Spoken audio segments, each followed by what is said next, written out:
Welcome to Wheel Life Problems, brought to you by Wheelchair Gamer. I'm Ricky. That's Wheels. What's up? That's Glitched. Yo. And welcome to the show. How's everyone doing? Well, how's everyone doing today? I'm good, considering my birthday was yesterday. Well, happy birthday then. So, How old are you now, little feller? 34. I ain't little anymore. He's got the luck. He's got the luck of the Irish on his side. No, it's actually the curse of the Irish because I'm part Scottish, born on an Irish holiday. Oh! No.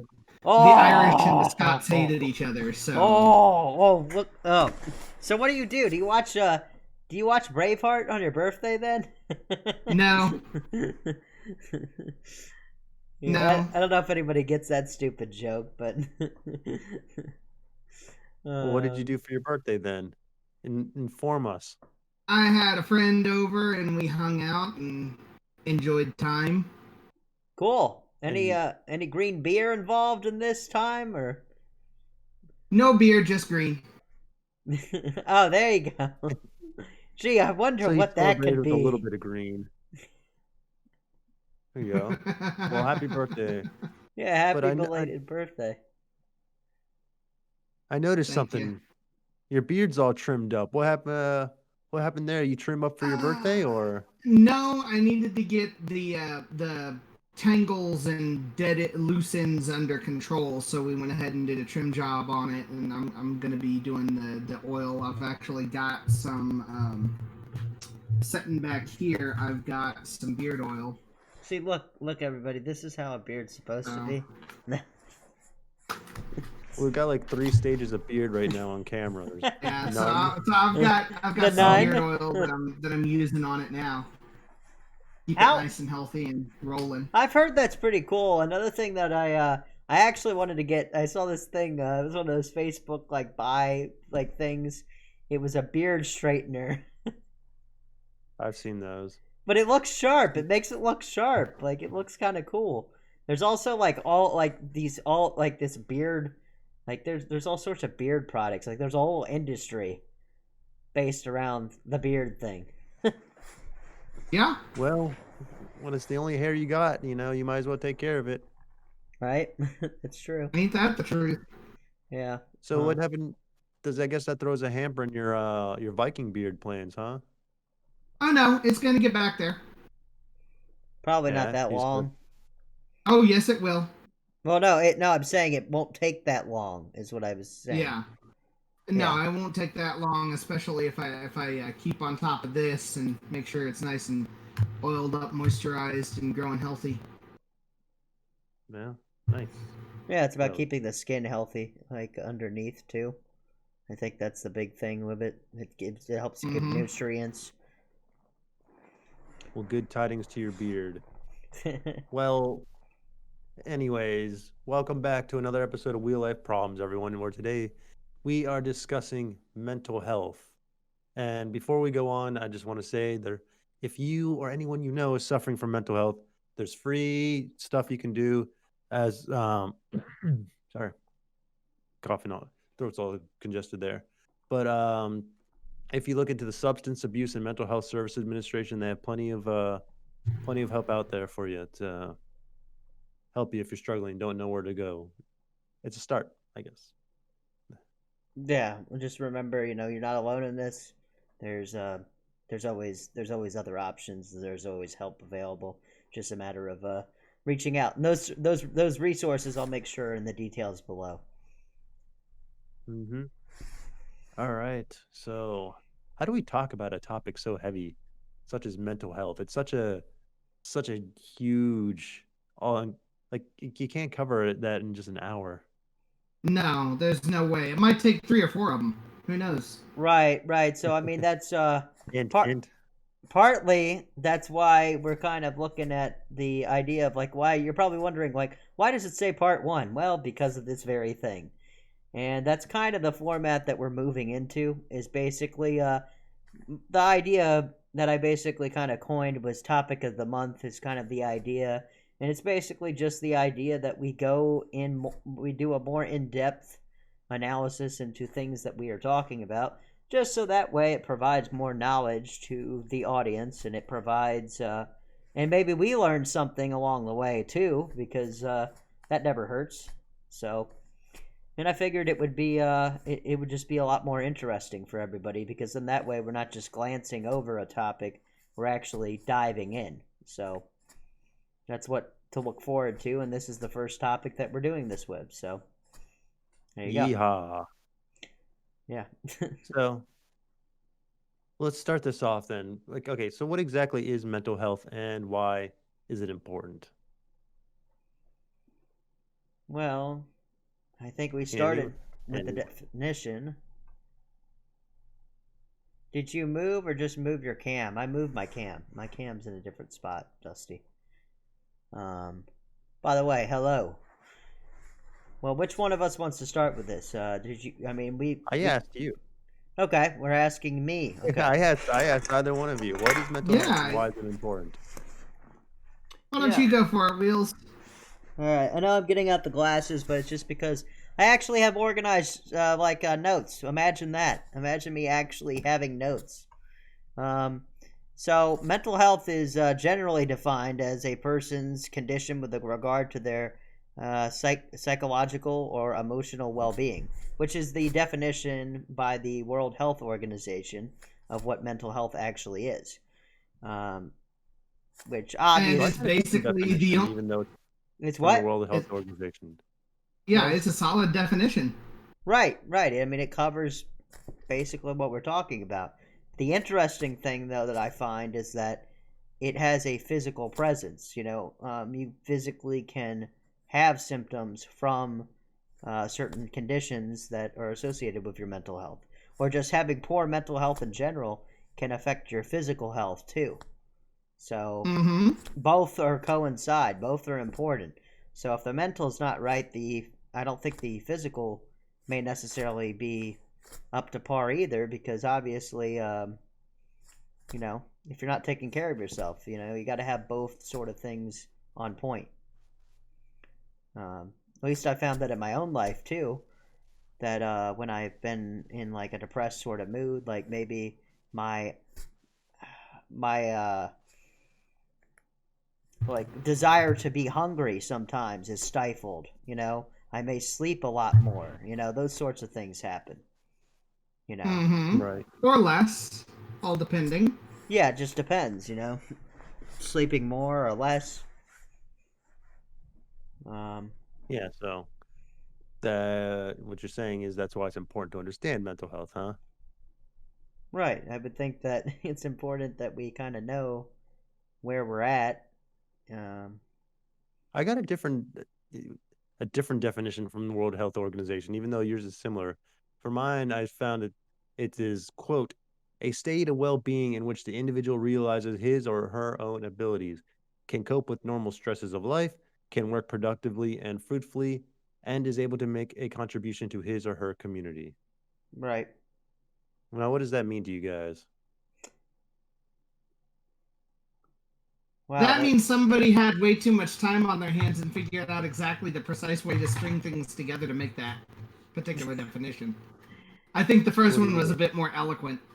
Yeah, I feel like that's a... The second one is the type of definition that you'd give to a doctor. The first one is the layman's definition. Yeah.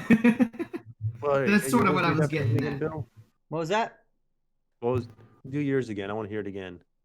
What? So mine was, okay, we'll compare the two. Mine was the mental health is defined as a person's condition with regard to their physical, psychological and emotional well-being. I don't know why I want to say physiological. Why the fuck? I don't know where that's coming. Because P's and H's are really fucking confusing. Because it can be like psych or... Yeah. And then what was yours again? A state of well-being in which the individual realizes his or her own abilities, can cope with the normal stresses of life, can work productively and fruitfully, and is able to make a contribution to his or her community. So more along the lines of the same thing, I guess, like kind of like Glitch was saying, it's one's more drawn out than the other. Right. But Yeah, it's more drawn out, and it's the kind of definition that you would give to a doctor. But see, the thing is, right? The second one is not a pure definition of mental health as it stands. It's a definition of good mental health. Right. That's right. True. Wheels is more of a straight. What is mental health? This is mental health. What is good mental health? That's yours, Ricky. Yours is good mental health, whereas Wheels is just mental health. Right. Yeah, that's maybe that's. I guess that's. I don't know how else to say. That's a good distinction there. Yeah. Yeah. I didn't really think about that. Yeah, I think that kind of makes sense. I mean, and I know that that the definition, like I mean, I think to most people, I mean, it would seem rather obvious, but I don't know. I mean, it's one of those things. Mm-hmm. The most obvious things seem obvious, but they never are. Right, because I mean, if you ask someone the definition, like I was thinking about this when I was putting the notes together, and I was thinking about the fact that, well, can I define this on my own? And I couldn't really think of a good way to kind of put it without kind of seeing someone else formulate it. And I know that sounds silly, but sometimes it's like you have the definition of something, you know what it means, but could you actually explain that definition to someone? And I mean, I guess if I really thought about it and I sat there and thought about how to structure that, I would say that it's defined as your emotional health, basically. The way your emotions and thoughts are kind of going together to either make you feel better, whatever. I don't know. See, that's why I'm saying that I have trouble defining it. I sound like a dumbass. The way I personally would define it is your own personal mental health is the state in which, or the balance in which, your emotions and psychology coincide with each other. There you go. That's basically it's that balance, whether it's good balance, everything's in check. Right. You understand why you're feeling the way you're feeling, and those feelings are justified in your understanding. Mm-hmm. If all of that is in check, then you've got good mental health. If it's not, if there's some imbalance there, whether it be an emotional imbalance or a psychological imbalance, there's a problem. Right. Yeah, no, that's a good way. So why would you say understanding mental health is important? Well, many reasons. There's a lot of reasons. I mean, I think having just give me a synopsis. Why isn't it? Let me think. Well, I mean, I think mental health, the reason to maintain or know about mental health is just to kind of have kind of a baseline for yourself. I mean, that's the most important thing, to kind of know, like, where are you at when you're good? Where are you not? Mm-hmm. Like, where are your emotions? How are you? It can also be good to know about, because, like, for instance, like, you may want to tell a doctor about the way you feel, to kind of then that coincides into basically diagnosing you with a possible mental health illness that you may require medicine, or may require some sort of treatment that involves therapy. I think these things are important to know about, because there's people that I know that they didn't find out that they were bipolar until much later in life, and it kind of made sense as to why they were. But on top of, like, making the realization that or any type of mental health thing, like someone getting a bomb dropped on them, like you have schizophrenia or something, that could be a really hard thing to deal with in terms of the accepting of it. Yeah. And the other reason, and this is what I found years after I was first diagnosed borderline bipolar, is the diagnosis isn't everything. For me, after I started learning more about my own mind and my own well-being, my own mental health, so to speak, I discovered that my symptoms that were clearly bipolar in nature were situational. Meaning external influences caused me to be out of alignment. Right. So As an example? For the I don't- longest time. Can you give us an example? Well, at the time, my stepdad and sister could not get along. They were always fighting, and I was 99% of the time in the middle of it. Anything went wrong, it was her fault. Anything electronic related went wrong, it was my fault. Oh my god. That level of mental torment Yeah. gave me those bipolar like symptoms. As I got away from that environment, I pulled out of those. Yes, I still do have a bit of a swing, but because I can understand it and what's going on in my own mind, Right. I don't necessarily need the medications to control it, because I can do that myself now. So you're okay. When were you diagnosed with bipolar? When I was 16. 16. All right. You mentioned something about people, Bill or Wheels, that people get diagnosed much later in their life. Like, why do you think that is? To be clear, none of us are experts. This is all speculation right now. Yeah, no, I mean this is just going based on the fact that there was other people, and I mean I think a lot of it had to do with sometimes it wasn't even necessarily that they didn't get diagnosed. It was more, I think what you find a lot of is misdiagnosis.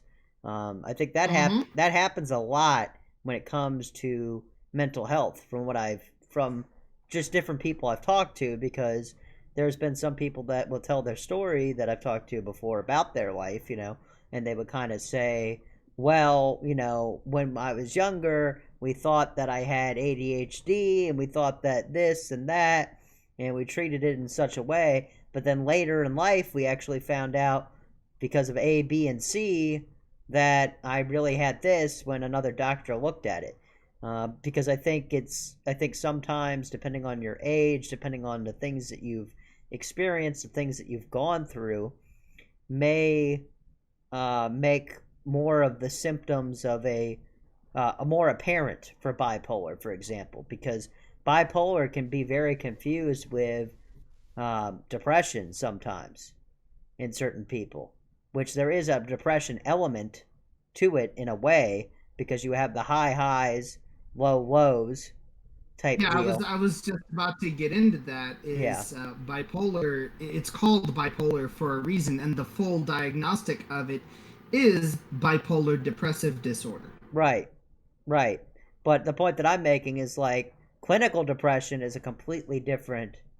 Yes, it is completely different. Which obviously in this episode we're not going to go. We're talking about disorders, guys, but we're going to go deeper into those. We'll go deeper into those later, but we're kind of hitting upon these right now because, I mean, obviously Glitched has bipolar, and then I have my own issues, which we'll talk about once we're kind of done. Kind of asking Glitch about his experience with bipolar here. So, have you ever talked to anybody about like, did you ever have to go to like I was going to ask you, Glitch, did you ever have to go to talk to someone? Like, what was when you got diagnosed with this, like, what was the process for that? Well, it actually all started with a very long story and a very big complication, which I'm not 100% comfortable with sharing the whole story. Okay, but that's fine. Essentially, because of certain events, I spent a little bit of time in a mental institution. Gotcha. It was about a month. Okay, so that's where that's where things kind of came to a head, I'm guessing, and you were able to sort of figure this out. That's when they first finally diagnosed me borderline bipolar. Gotcha. Okay. Is there any part of that you are comfortable sharing with us? Essentially, it boils down to an incident where I was using copy and paste for homework. Something got copied into the clipboard and pasted into homework that didn't need to be pasted there. I clearly stated it was a technical accident, and I had no idea that it was there. No one had believed me. And because of that complete lack of belief in my own abilities and my own truth, like the fact that I was telling the truth, I decided there was no point in being around anymore. Ah, gotcha. And how was that for you? Well, wow, Wasn't anything other than a decision I had made. gotcha. There was no how was it, how wasn't it. It was, I have always been like, you may as well chalk this up to another part. Maybe this is an undiagnosed part of my own psyche and my own mental Yeah. health, but I've always been the, for lack of a better phrase, cynical asshole that's willing to do whatever it takes to get things done. If I had a belief that I wasn't wanted or wasn't trusted or respected, then there was no point in me being there. And at that time, the only way I could see to not be there anymore is to not be there permanently. Right. That was the way my mind worked back then at that time, and still works to this day. All right. Well, so I'm trying to treat this as nicely as possible. You said there's parts you are comfortable sharing with and stuff, but it sounds like you hit a deep pocket in your life, and that incident led you to be in a mental institution for however long. Being that's when It was you about a were month. diagnosed with the bipolar depressive disorder. Yep. So, are you kind of glad that happened, or would you rather you had found out a different way? Because from A leading to B, you came to conclusion C, but that's not, you could have gotten to C by a different route. I just trying to understand, like, what was I that could like? have. Yeah. I could have gotten to C via a different route. And the only thing is, I was always taught and always have believed in no fretting, no worrying over the past. Everything happens for a reason. Whatever that reason is, the universe is mysterious. May not be a higher power, so to speak, but the universe itself does have its ways based on actions, reactions, and consequences, that everything happens for a reason. I took the actions I took. I felt the consequences. I wouldn't change it, because if I didn't, I wouldn't know what I know now. Okay. I think that's a good way. In my opinion, that's a good mental health route to take too, is looking at the blessing and the positive side of something, because it may have been something dark, but some answers came out of it, and something, you learned something from it. What would you say to someone who you think would be watching right now and who might be in a similar situation that you were in at that time? Talk to people. Like, be open, be honest. Not only with other people, but also with yourself. If that means sitting down and meditating for a while. Meditation is one of the biggest tools I've always used to keep my mental health state in a positive state. Think on it. Think on your situation. Examine your thoughts, your feelings. What are you thinking? Why are you thinking this? What are you feeling? Why are you feeling the way you're feeling? Can you explain it? If you have a feeling that you have no explanation for, that's when it might be time to go talk to a mental health expert, maybe a doctor. Maybe they can figure out why.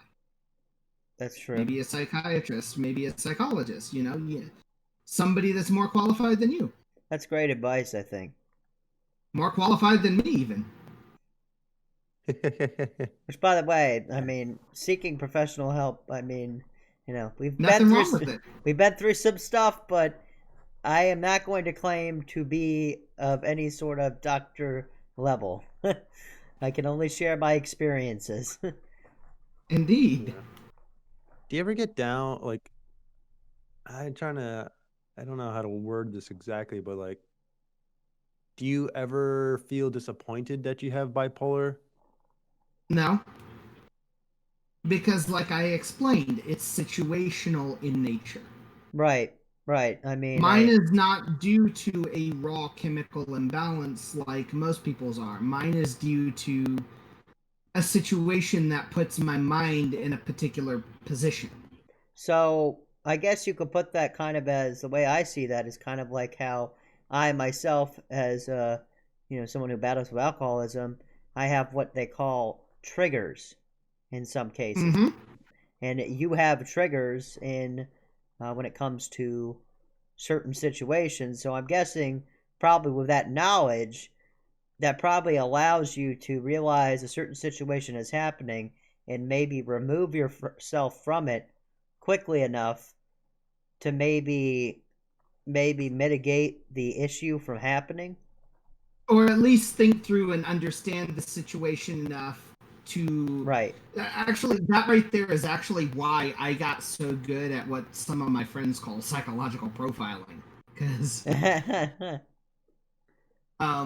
I ended up having to get good at examining the thoughts and the feelings of others to, examine the why they might be thinking or feeling the way that they are in order Right. to keep my own triggers at bay. I had to get good at that so that I wasn't sent into this manic depressive spiral So anymore. that's basically understanding, like having a more being a more empathetic person, like too. Yes. Yes. To understand that makes sense. That, I mean, if you're examining, I mean, I feel like, I feel like it's good to examine oneself. I think that's kind of a good thing to do. That is really my biggest tip for mental health. If you don't know what you're feeling or why you're feeling what you're feeling, Right. other people can't know and they can't help you. So that would also, I guess, you're They basically might also, be able to drill in and yeah. figure it out. So honesty, or if you're not Yes, honest, you're never going to get to the bottom of the problem. exactly. And to question oneself, because if you don't ask yourself tough questions, then you won't exactly know how you're feeling, right? Mm-hmm. Yeah, and sometimes it might not be something that's going to be a question that you can answer right away. Maybe it's something that Yeah, you need to think on, and you need to actually. exactly. And I think that's where glitch. It seems like that's where you use your meditation to kind of get in that space to where you Mm-hmm. can process that. Maybe it doesn't happen in the first session that you do, but eventually, I'm sure something comes to a head. Exactly. And like one of the things that I personally have noticed throughout all of my dealings with not only my own situation but others who have been in mental health related situations as well Mm-hmm. is that not everyone needs medicines for their diagnosis or for their mental health wellness. Not everyone needs it. Some people who get it don't necessarily need it and they're just left with the side effects. If they would learn to ask themselves, to question themselves and do these meditative type steps, they may be able to step off of it. I'm not saying the medicines aren't a good thing for those who need it. And Right. I'm It's not just some people advocating that have against the a medicine. have an Yeah. awareness of themselves, have the ability to kind of Right. predict their actions and kind Yes. of And see their step path away and from not, medications. yeah. So Well, Not everyone can do that.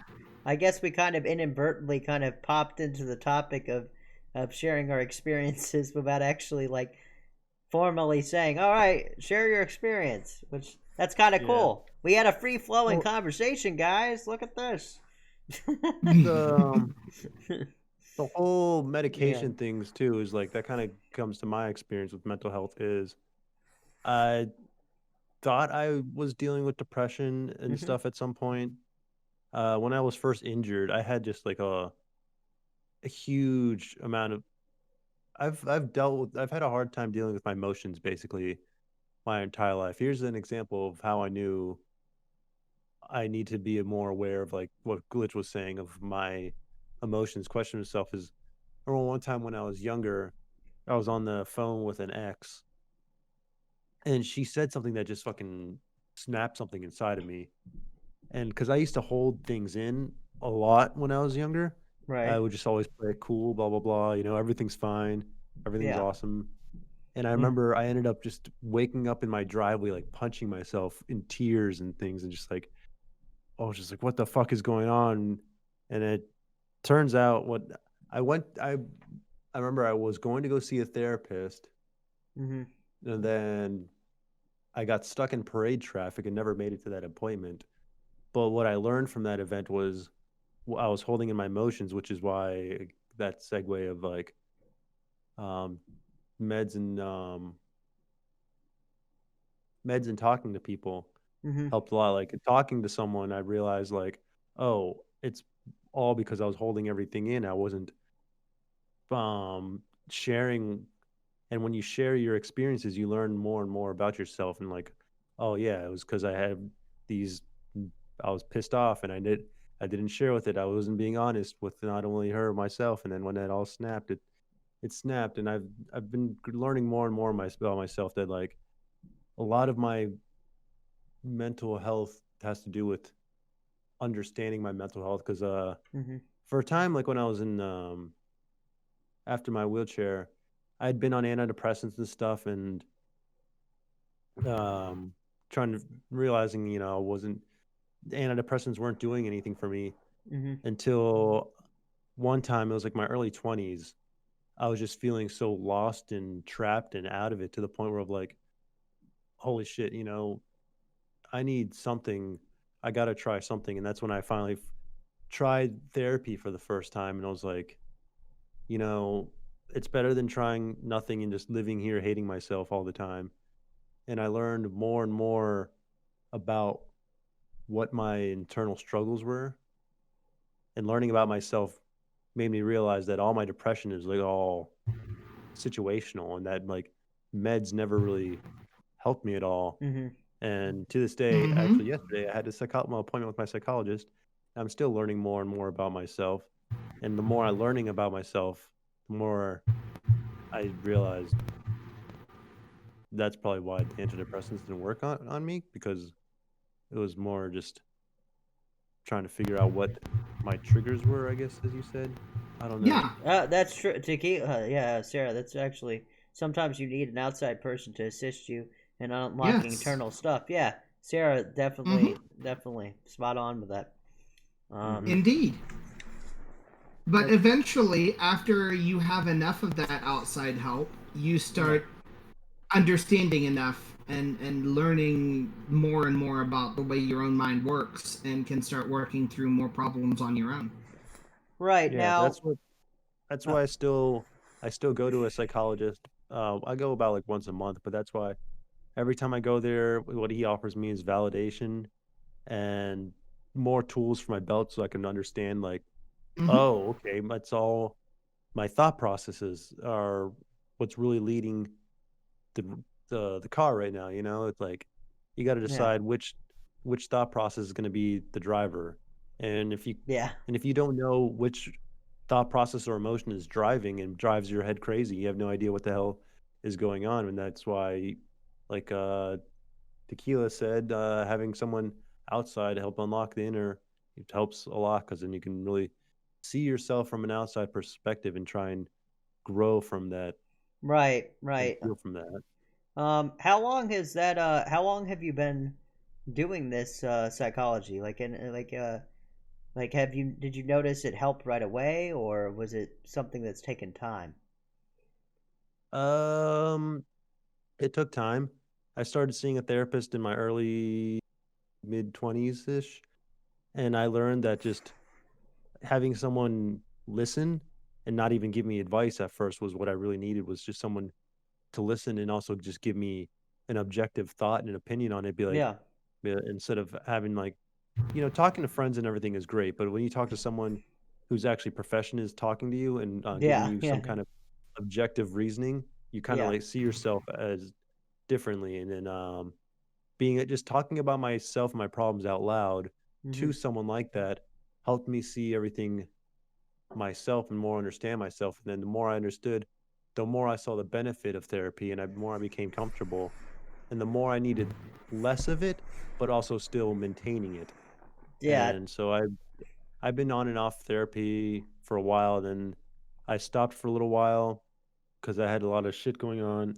And then Mm-hmm. I started back up again about like a year ago with I had a therapist and a psychologist. Now I'm talking again to my psychologist because I'm learning to cope with venting, but now I'm just still needing to learn why my mind works the way it is. And I'm learning I'm self-defeating, and I over-worry, and I put my expectations and reality don't always align, and I I can gotta. relate to that. Yeah. I definitely can relate to that myself. And then I think also what Tequila is saying there also ties in, because she's saying, and learning new healthy coping mechanisms for something you can't quite control. And I think that seems like that's what you've done through therapy, and you're continuing to do.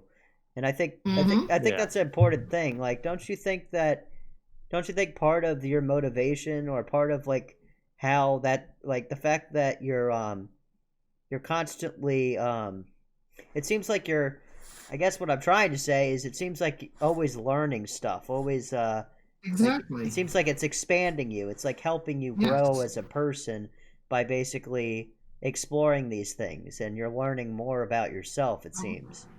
Mm-hmm. Yeah, it's emotional maturity. Right. Yes, I don't very, think very much so. I And don't yeah. I just wanted to say that my path to that emotional maturity was through meditations. Right. So Each Yeah, it's funny person how takes a weird meditations works. Like I remember when I got into yeah. meditation and stuff, I was like, what the fuck do I do besides just close my eyes and stuff? But I Yeah. started off with going, relax, relax, relax. And if you do it right, or just even try and practice Yeah. even just like a little bit of it, you start to notice like your body just kind of melts a little bit and you feel a little tingly and you're like, oh, this is what relaxation feels like, with my mind being totally free of just intrusive dumb thoughts. Right. Right. Well, that's the thing, though. Is there's a bunch of different ways and a bunch of different styles of meditation. There's the that sort of pure relaxation meditation, and then there's building out sort of mindscapes and scenes in your mind, and working through your own problems in a directed pace that without the body's distractions, I guess you could say. Yeah, well, there's transcendental meditation, which I believe actually there's a director by the name of David Lynch who does that, has been doing this for like 30 years or something, um, 3 times a day, and I think it kind of shows in his work how he's able to expand his mind to places, and just, I don't know. Mm-hmm. Maybe it is in his work. I don't know. I think it is, but sometimes it can be difficult to quiet my mind, though. That's my problem. That absolutely is 100% my problem. That's said May by I? Tequila, not Bill, for those. Yeah, yeah. May And I? by the way, I was trying to say that was said by Tequila. You can see in the message Yeah. As there. a commenter in our stream, which is Yes. true, which is Tequila, may I suggest music? I have found that there are certain tracks. For me, it's like techno, trance, electronica type stuff, instrumental electronica and techno. I drift to that stuff. I zone into that stuff. I feel the beat. I start feeling that rhythm flowing through my body and my mind. And once that beat takes a hold, I'm gone. I'm meditating. You're not getting to me until the song's over, which could be a while because I keep that song on repeat. Yeah, music, I think, is music for me, though, has always been kind of like, it's elevated my mood in moments that Yes, I feel like shit. Like, I'll turn on a certain music can song. do that. It's amazing It's what another trick. music can do. I mean, Yeah. I guess with Tequila's comment though about quieting the mind, that kind of leads me into some of my experiences.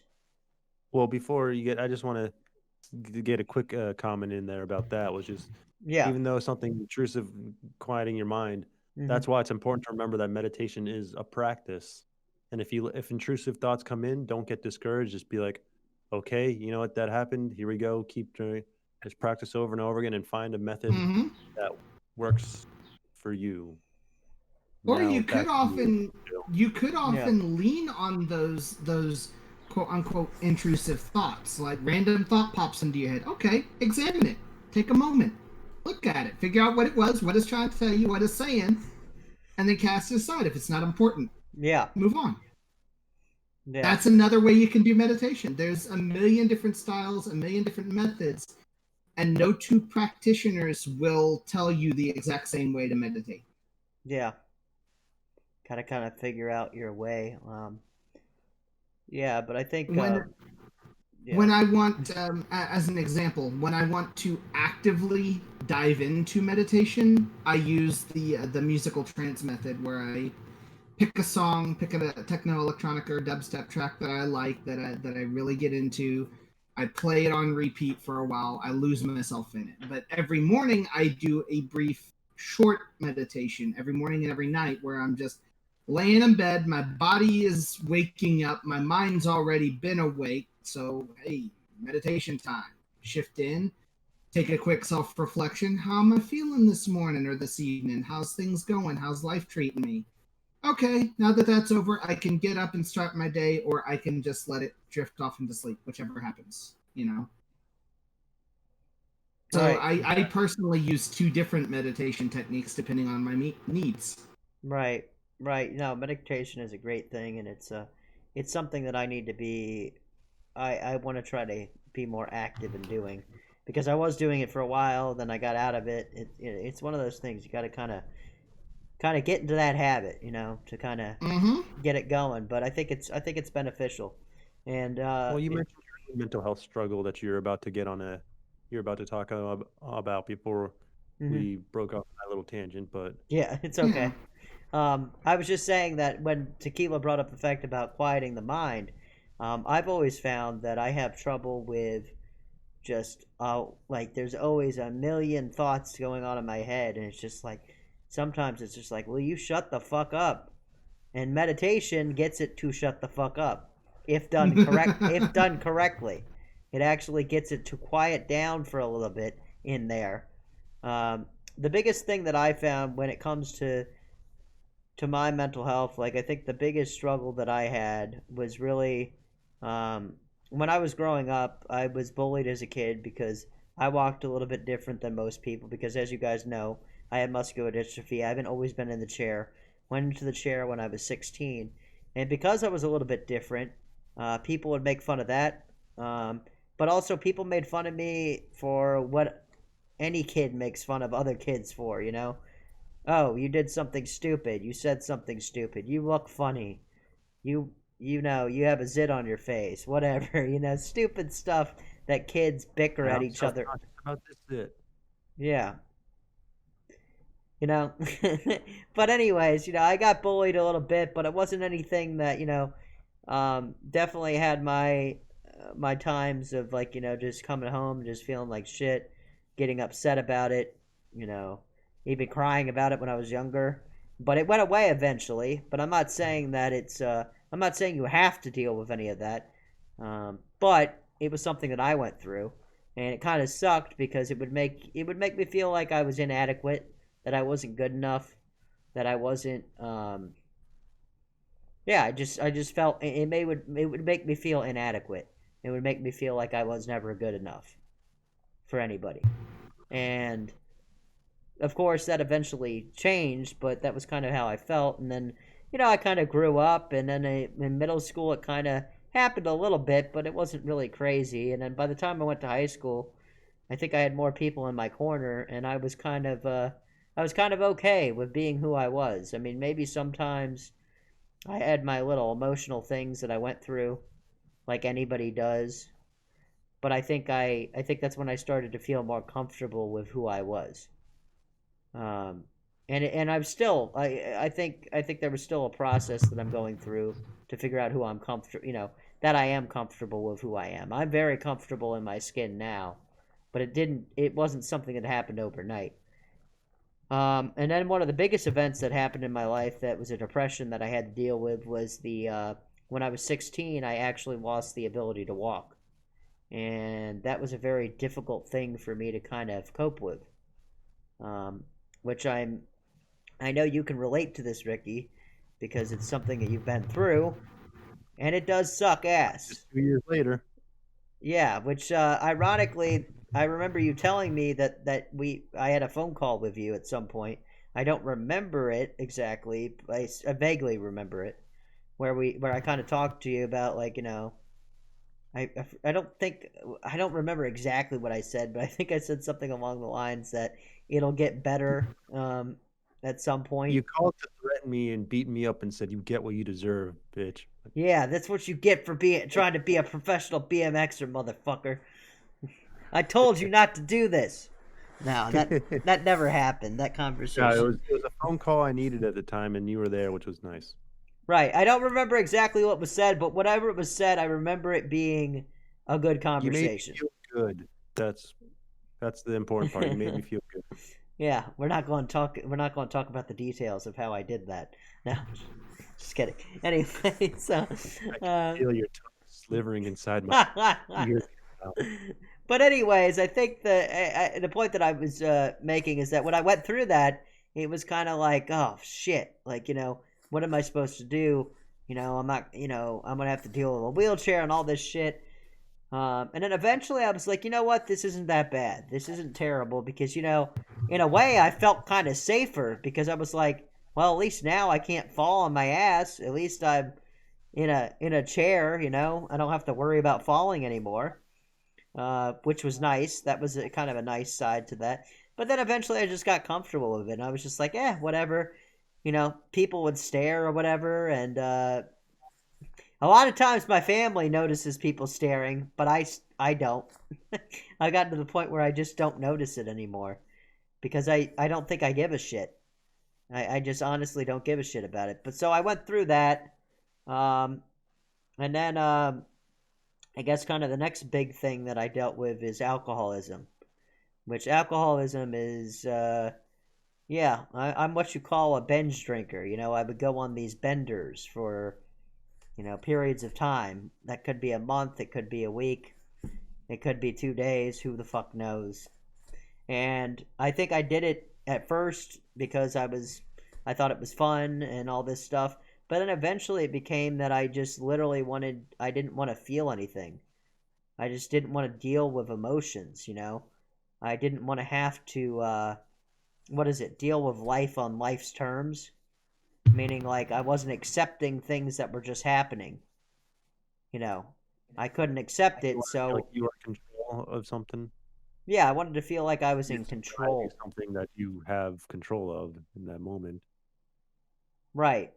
Right, because you think you have control over the drunkenness that you, you know, the amount of alcohol that you put in your body to provide that drunk feeling, you know. But ultimately, the funny thing about alcohol is that, well, maybe not the funny thing, but it's a depressant. So what does that do? Well, it brings out emotions even more a lot of times.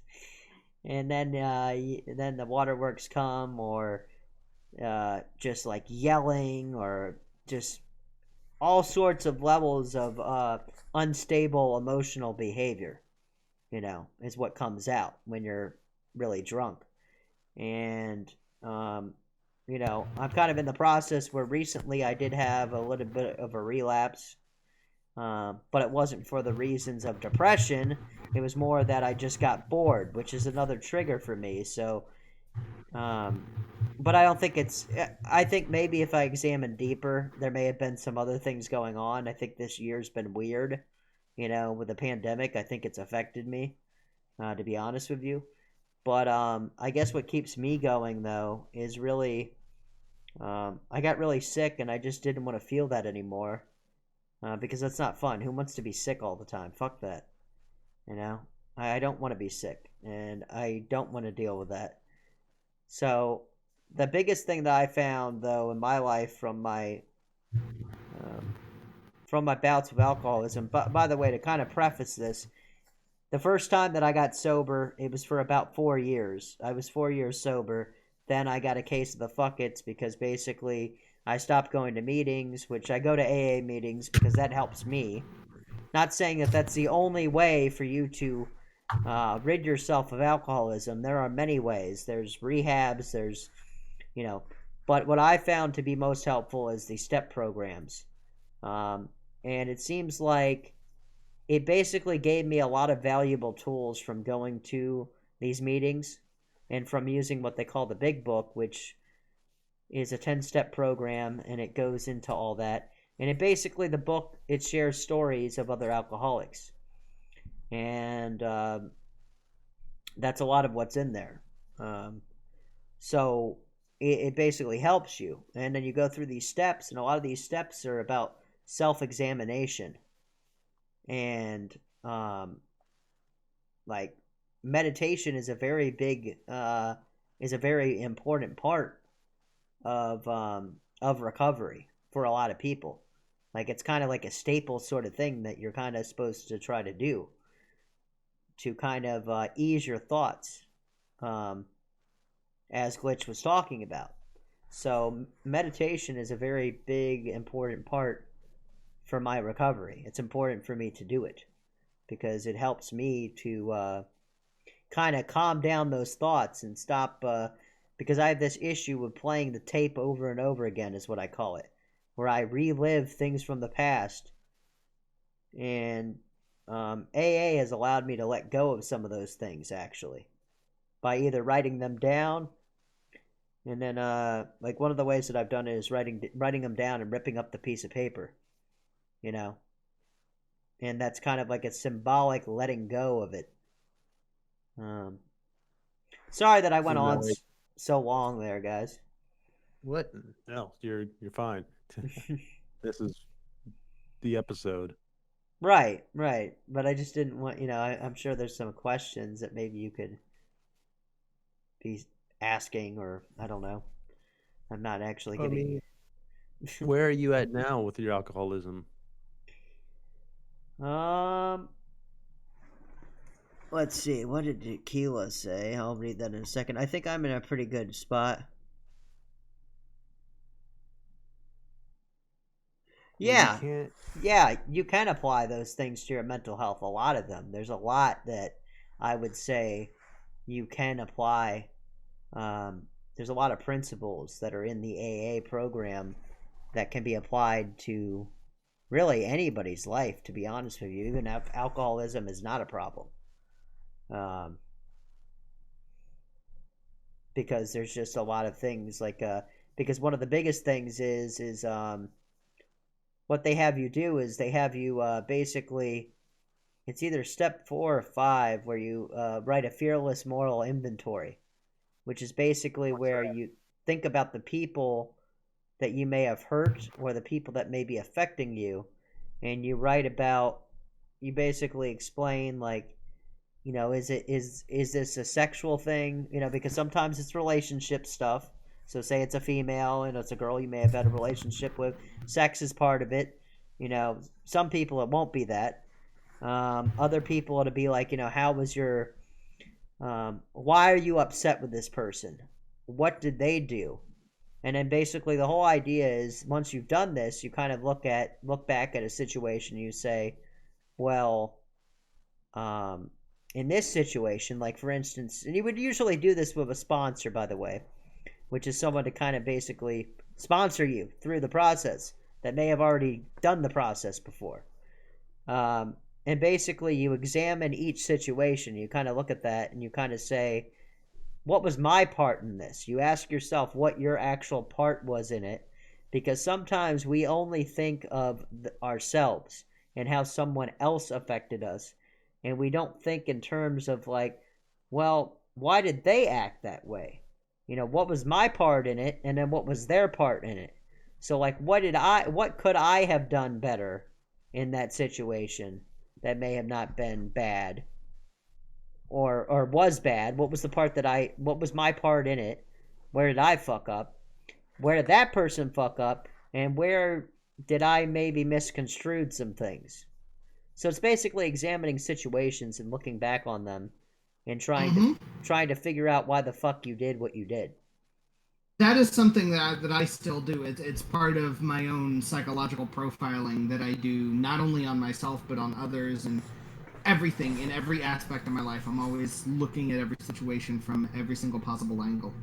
Well, I think that's good. I think I found... And that's to keep my own triggers from going off and keep me from slipping into a super depressive slump that I may never come out of. Right. For instance, your trigger may be that. My trigger is the alcoholism, coming full force back at me. Because if I don't do these things, it literally is... I'm literally going to go back out if I'm not maintaining this. if I'm not doing this constant moral inventory. And this isn't something that you just go through the 12 steps and then, oh, I'm done. No, you go through them again after you've done it once. And again. And again.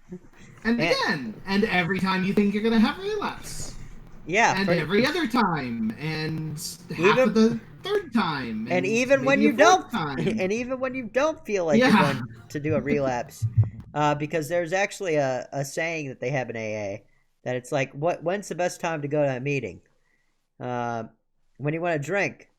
When's another best time to go to a meeting? When you don't want to drink. So there's no bad time to go to a meeting. Okay, that's the bottom line. And I don't know. I think group therapy has been very effective for me. Because it's nice to have some people that I can talk to that don't think I'm a rambling idiot. They actually understand what I'm going through. And they're like, hey, I've done that. I can relate to that. People in a similar scenario. Right. Maybe it's not exact, but I feel like being able to make that connection with someone else that may be suffering from a similar thing. I think that also is a very important thing to keeping one's mental health in a good spot, because then you essentially have another person that you can go to, that you don't need to explain yourself. You don't have to explain the fact that you're an alcoholic and that's why you're acting the way you are. They full well already know that you're definitely an alcoholic, and I'm sure your case will become even more apparent to them the more that you share with them that you both require that. So, well, I guess before we start wrapping things up, but what was the catalyst for you that made you realize you were an alcoholic? I can still kind of remember this. I think the low point was kind of like when I remember I had just broken up with this girl, and I was really upset about it. And I think at that point I used to connect my happiness with being in a relationship, which is absolutely 100% a mistake. You cannot depend on someone else to be the source of your happiness. You have to find it on your own. This I realized. I was there once. I feel you. I was there. This is where I realized that there, that was partly where I realized, but it also was, I remember a friend was coming over on a regular basis, and I would occasionally drink, but then I would be like good for a while, and then I would get a case of like, oh, fuck it, I want to drink. And it would just keep happening this way. But then eventually the low point was when I was literally barfing into a cup, and I was just like, this is fucked up. This is really dicked up. I'm barfing into Dixie cups, basically. Well, not Dixie cup, but like a red Solo cup. It's like, I don't want to do this anymore. This is disgusting. Like what the fuck? And you're doing this alone in your basement, literally. And the guy came over. It's like, maybe you should go to AA. And he had kind of suggested that a little bit. I remember I got really drunk. I broke down. His brother was trying to talk to me. And then his brother basically was like, oh, I'm not dealing with this. He's being a drunk fuck right now. And then the next night I went to AA, and then I started working the program, and it then I stayed sober for about 4 years, and then I had like a year of sobriety recently, and now I think I'm like maybe a couple days, like the last time I drank was like Saturday or something. So and I don't know why I did it. Like, to be honest with you, I was just kind of bored and did something stupid. Well, no, I know why I did it. I did it because I was not staying connected with my, I wasn't staying connected with my support systems. And yourself? And myself. I think I lost kind of, and I think that's why you need to constantly maintain this. And I think it's, for example, why, Glitch doing what he does on the regular is an example of how he's able to maintain himself, just as I have to use the tools that I have, that are the AA tools, which, to be honest with you, aren't that much different than what Glitch is doing. To be honest with you. Yeah, it's just I use a more internalized structure than you do. Right. I choose to do more of a. There's a group element to it. Not completely group, but part of it's on my own. And I think that's important to me. I think the fellowship. I think that's what makes AA work. If anybody's curious about why that works, it's the fellowship among people that are in a similar situation, and that makes the difference. It's being able to relate to others that are very similar to yourself. Yeah. Well, we have one more comment from Tequila again. Well, it's basically all boils down to individually figuring out what helps you deal with your own shit in the most effective and helpful way for you. Right, exactly. And I think that's the most important thing, is figuring out what works for you, because I don't think this is a one size fits all sort of thing. And there might be some other things out there, and I mean, I would love to hear about this in maybe some YouTube comments as well, about what's we have your a part 2 coming up too. So yeah, but I mean, this will be posted on, I'll be posting this YouTube video tomorrow. Your thoughts. But anyways, like I was saying, I would love to see some comments below about maybe talking about some of the ways that you cope. How do you deal with, how do you cope with mental illness, or dealing with a mental sort of lapse, or keeping good positive mental health? We'd love to hear about that. And if there's let us know, and then the next episode we can go over it and hopefully make this a little more of make this discussion even bigger. Right. Exactly. Right. Look out for on the Twitter, at Problems Wheel. Feel free to hit that up. It's always an open line to just let us know what you if do. You want to if you want to keep this discussion going, or tell us about any of your experiences as well, you can also join our Discord. And if anyone out there's feel like they have any mental health problems, just the first step you can do is just trying something, anything. So the first step to solving any problem is to acknowledge that there is a problem. There we go. I think it's a good place to wrap things up in a nice package for this week, but we'll be back next week. We'll be talking more about mental health. So good evening. Indeed. If thanks again for everyone for tuning in and for contributing to the conversation. Tune in next week, and remember to keep it wheel.